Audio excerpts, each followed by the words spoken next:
Hi everyone, I am Rebecca from ChemKnits, and today I have a colorway in my brain that I want to revisit and try to go a little bit further with it.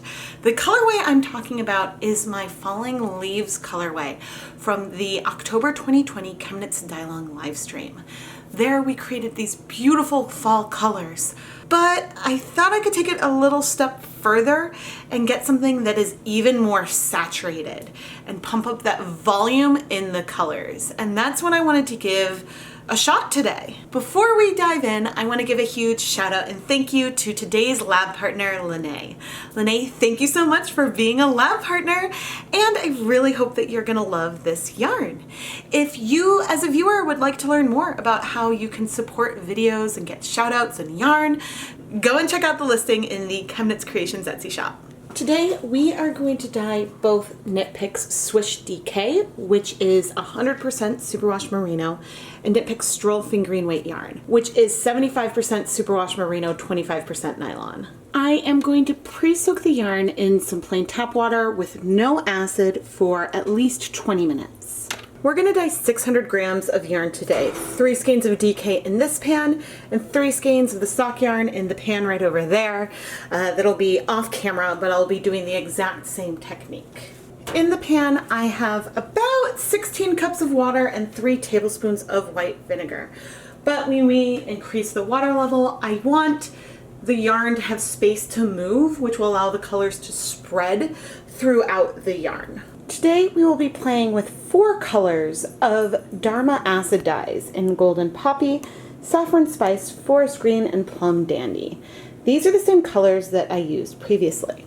There's a chance I might pull in some honey mustard, but I doubt it. Unfortunately, I no longer have the yarn that I dyed in the October dye-along in my possession.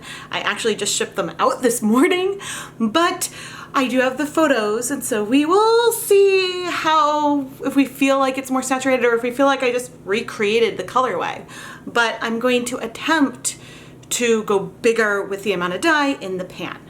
Now, a word of caution when it comes to adding dry powder to your pan, especially if you want to go heavier with the color.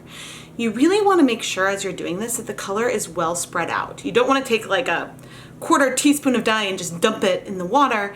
The dye could clump and then not get on the yarn and then be a pain to get out later on.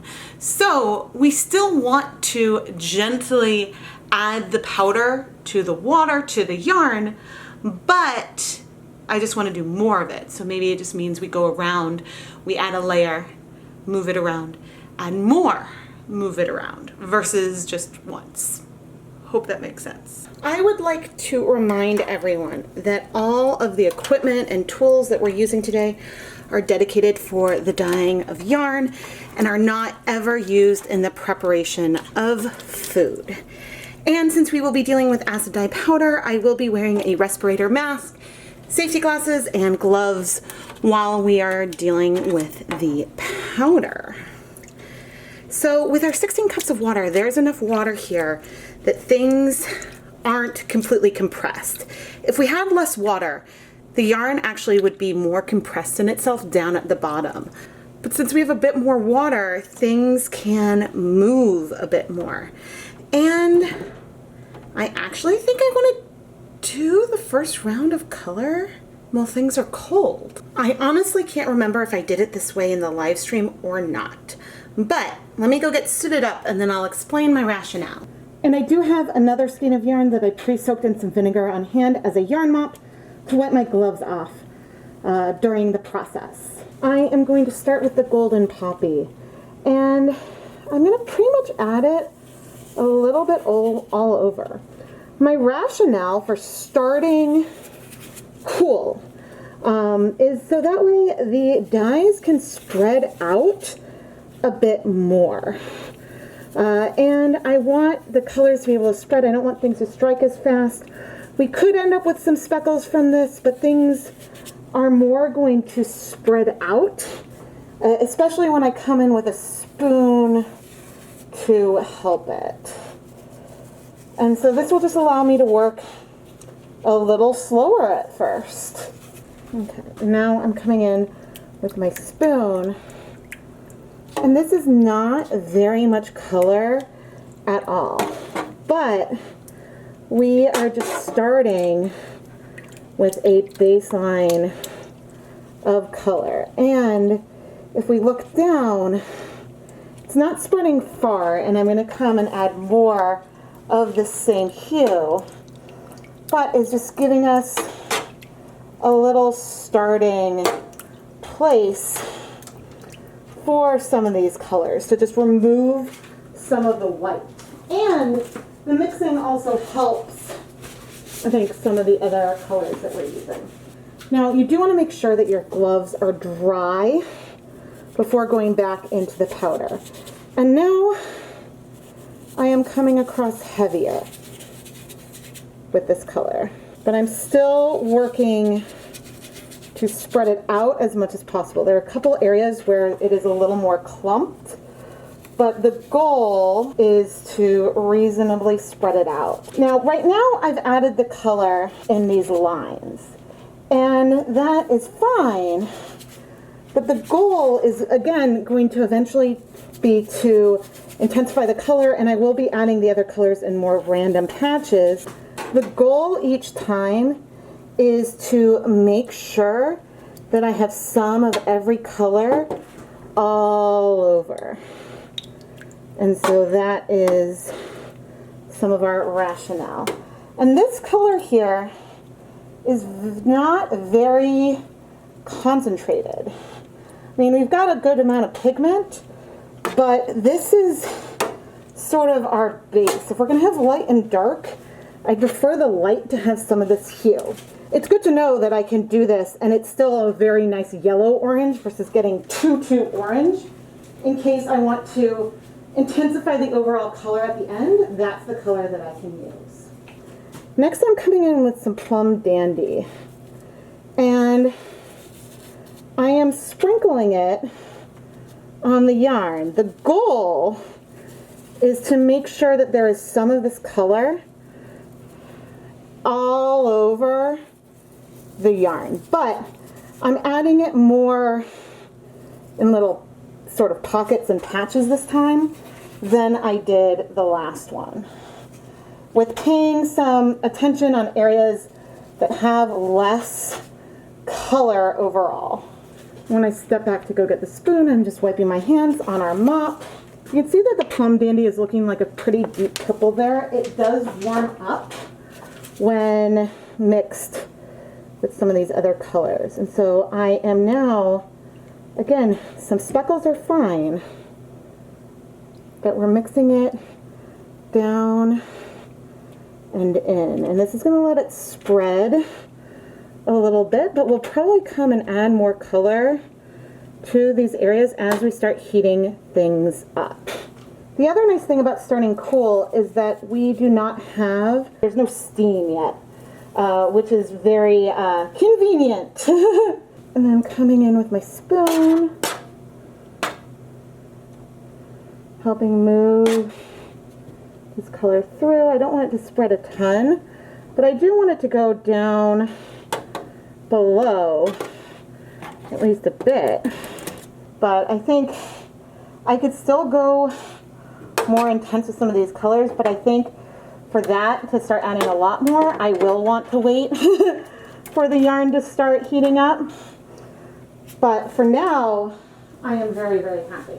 The other thing that's important is I really, really want my hands to be as dry as possible when we come in with our color. You don't want to introduce a ton of moisture into these containers, and you want to be able to add it to the yarn. You don't want it to just sort of be stuck.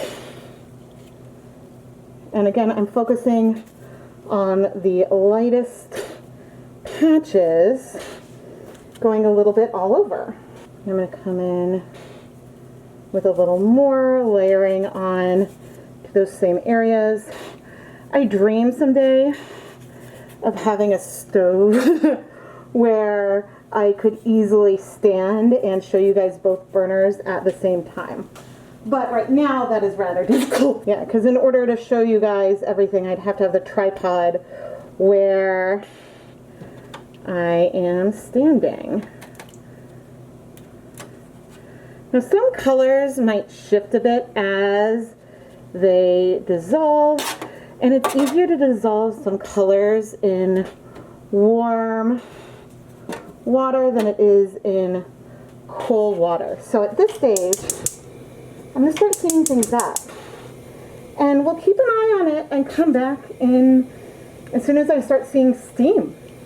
Which, given that we've got a burner here and a burner there, it should only take a couple minutes. Here is our sock skein right now. I might want to add some more of the orange in some of those places, but again, I wanted to wait and let things heat up and see where we end up before deciding. But oh, this is so, so pretty. And we definitely still have some speckles on here. We're dealing with dry powder. Speckles aren't a big surprise or anything like that, but I'm very excited. We are getting nice and steamy. I'm going to reduce the heat to low. And let's check. A lot of the color has bound. There's still some green. And I'm coming, again, especially on these deeper colors, to move it.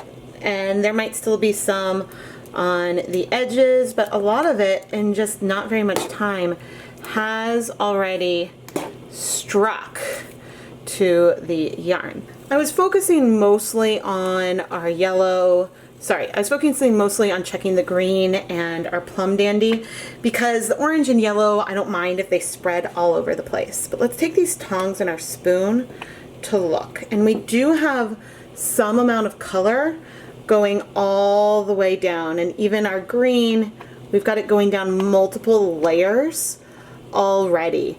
We're still going to need to flip and add more color, and we'll probably flip just as many times, but starting off with a lot of pigmentation on the yarn already is a nice place to start. So I put my respirator mask and goggles and gloves back on and added a tiny bit more color to this side.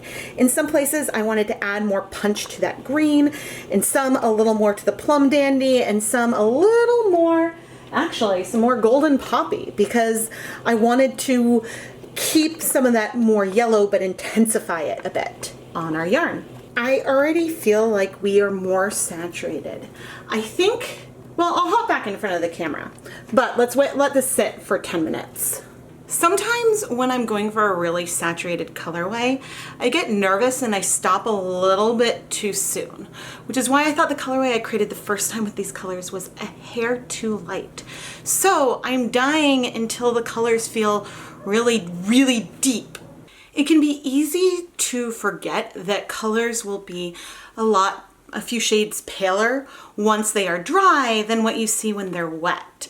And so sometimes that means that you can be afraid of going too far and making things way too dark and saturated, but that's what I'm aiming for today. So I'm going maybe a little further than what my gut tells me. So after that first run, I'm like, this is beautiful. But I remembered what the colors did before. And so I was like, nope, I want to get to the point where I think it's beautiful and then add more. And fingers crossed, I will get to my like moody fall forest. Most of the color has absorbed. There might be a little bit here and there, but when we flip, ooh, we've got some really, really good color penetration here already. There are definitely some light patches, but you can see elements of the other colors, which is great. Flip.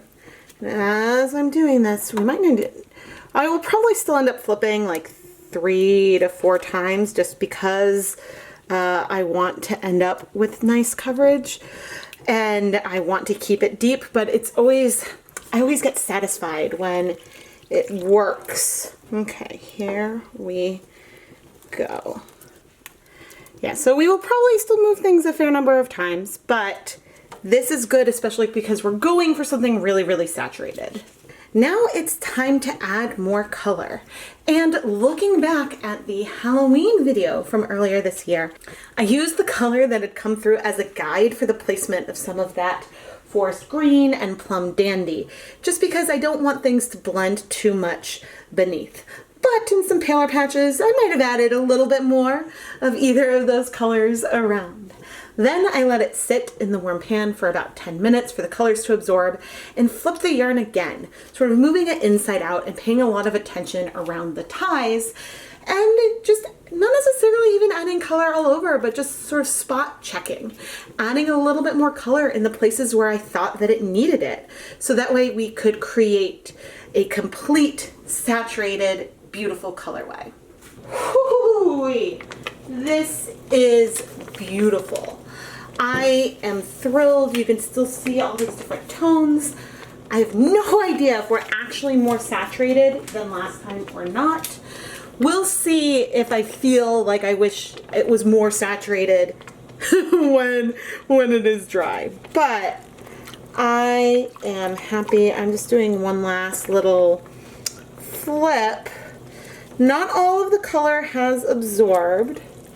There are still some lighter pockets, but I want the overall saturation to be higher, but I'm also liking there being some of that yellow.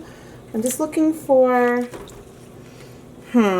maybe I'll pop the mask back on and I'll do one last round of some golden poppy. Overall, I am really satisfied.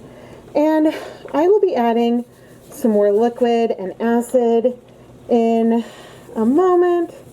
We're just adding a touch more color. I sort of debated whether or not I wanted a tad bit more on the other yarn, and then was like, yeah, I don't know. And then I come here and I'm like, okay, sure. We'll add just a smidge more dye. Now, if you're dyeing yarn for yourself and you are not sure if it's saturated enough, add a smidge more dye. And then at the end, you're like, oh no, I wanted more. The smidge wasn't enough. I needed to go bigger. Well, you can always come back to the dye pan. You are not limited to what you dyed the first time. You can add more color. Now, I've not really given any time for that color to set. I just came in and added 8 more cups of water, and I'm also going to add 1, 2, 3 tablespoons of white vinegar. The addition of this extra water and acid means that the yarn is really floating now, and although we have a tiny bit of color left, it gives us this chance to let everything absorb and set. So I am going to heat all of this yarn, bring it up so we get nice and steamy just below a simmer for 20 minutes. Our yarn mop here is beautiful. It's looking a little yellowish on camera, but the backdrop is white. The colors are stunning and far less saturated, if you want like a comparison of saturation level, than what we have in these pans. I am going to steam set this as soon as the burner opens up in a steamer basket for 30 minutes to set the color. And here's a nice little pink peek of our back burner as well. Lenny, let's wash the yarn. I don't know why I'm singing. I am so happy. It is so fall, and I do think it's deeper than the other. But we still have to wash it and dry it, and then we will know for sure. All right, so far so good. The yarn mop turned out really beautiful as well. It would really pair with any of these skeins nicely. I'm now adding some dish soap. Not that soapy. Oh no, I lost one. Okay, but let's see. All right, I'm seeing a hint of some yellow runoff.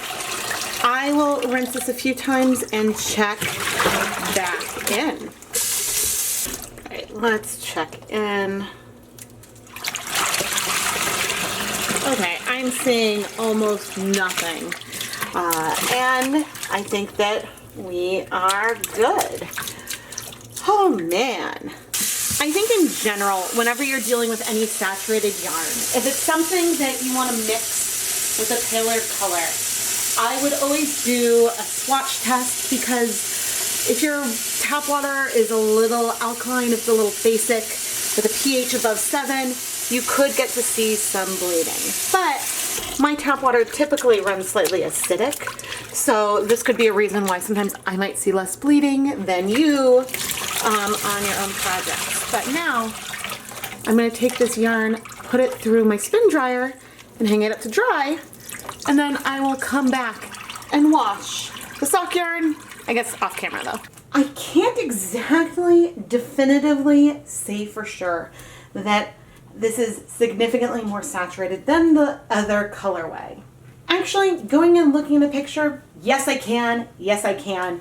I did it. These are bolder, still very fall, still falling leaves, but it's bolder and more saturated, and I am really, really thrilled with how this came out. It always feels a little risky to combine orange and green and purple, even if it's such a reddish purple, but the Plum Dandy color is quite purple. It is quite purple. I am so glad that I came at this another time, because I loved that colorway I created in the October ChemKnits dye-along, but I just wish that I had gone a little further.